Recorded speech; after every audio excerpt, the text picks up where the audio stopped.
The Philippine eagle, or haribon, short for haring ibon or the king of birds, is one of the rarest and most powerful birds of prey in the world. Found only in the forest of the Philippines, it's considered a national treasure, a living symbol of pride and survival. But it's also critically endangered. Its dwindling numbers mirroring the fragile state of the environment and the struggles of our nation.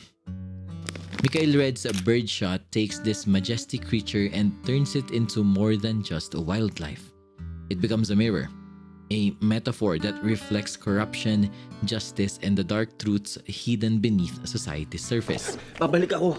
This isn't just a story about a girl who accidentally shoots a protected eagle. It's about what the eagle stands for, and how its death reveals the deeper, more sinister realities of the Philippines.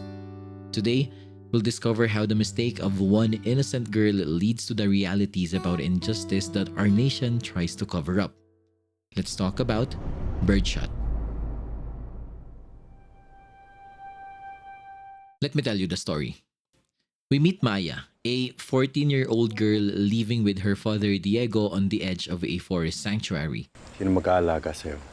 Her father, stern but caring, teaches her survival skills, including how to handle a gun. One day, Maya ventures into the forest and makes a choice that will forever change both of their lives. She kills a Philippine eagle, the country's national bird, and a critically endangered species. Meanwhile, in another part of town, rookie police officer Domingo begins investigating the mysterious disappearance of farmers traveling to Manila. But instead of pursuing this case, he is ordered by his superiors to focus on tracking down the eagle's killer. Importante rin naman yan eh. Pambansang hayop natin yan. Sir, hindi po ba kalabaw ang pambansang hayop? Putang na malay ko. Alongside his seasoned partner Mendoza, Domingo is pulled deeper into a web of corruption, bureaucracy, and silence. These two storylines converge, painting a chilling portrait of power, violence, and complicity in Philippine society. I will not be spoiling the entirety of the movie because I want you all to experience it personally. If you want to experience the full story, and trust me, you should, Birdshot is available for free on TBA Studios' official YouTube page. So, go give them a visit. With that out of the way, here's what I have to say about the film. At the heart of Birdshot lies the image of the Philippine eagle, our national bird, a creature revered as the haribon, or king of the skies. But in the film, this majestic eagle is brought down by a single shotgun blast from Maya, a 14-year-old girl who barely understands the weight of her actions. Mali po ba yung ginawa ko, Tay? Wala tayong kasalanan. This moment of violence is not just about one bird's death. It is about innocence destroyed, about the nation itself being shot down by forces it cannot defend against. Maya's act of killing the eagle triggers a legal investigation, drawing attention away from the real and more urgent crime, the mass disappearance of farmers. Eh sir, meron nung nawawalang mga tao eh. And this is where the symbolism sharpens. The state is more concerned with protecting its symbol than protecting its people. Through the eagle, director Mikhail Red forces us to ask, what does it mean to value a national treasure while disregarding the lives of ordinary Filipinos? While the killing of the eagle captures headlines, another crime festers in the shadows: the disappearance of farmers, men and women who dared to travel to the city in search for justice and livelihood never make it back home. Their story is silenced, erased, and buried under the state's insistence that the eagle's death is the real issue. This narrative choice reflects a painful truth in the Philippines. The marginalized, particularly the farmers who literally feed the nation, are often the most neglected, oppressed, and silenced. Their lives are treated as expendable, their suffering ignored. By juxtaposing the eagle's death with the disappearance of farmers, Birdshot unmasks a disturbing hierarchy of value. The life of a bird, because it is symbolic, becomes more important to the state than the lives of its own people. This is not just an accident in the story. It is a deliberate critique of how power operates and how systems of control choose which lives are worthy of attention and which lives can be erased without consequence. Through the lens of Officer Domingo's journey, Birdshot exposes the moral decay within law enforcement.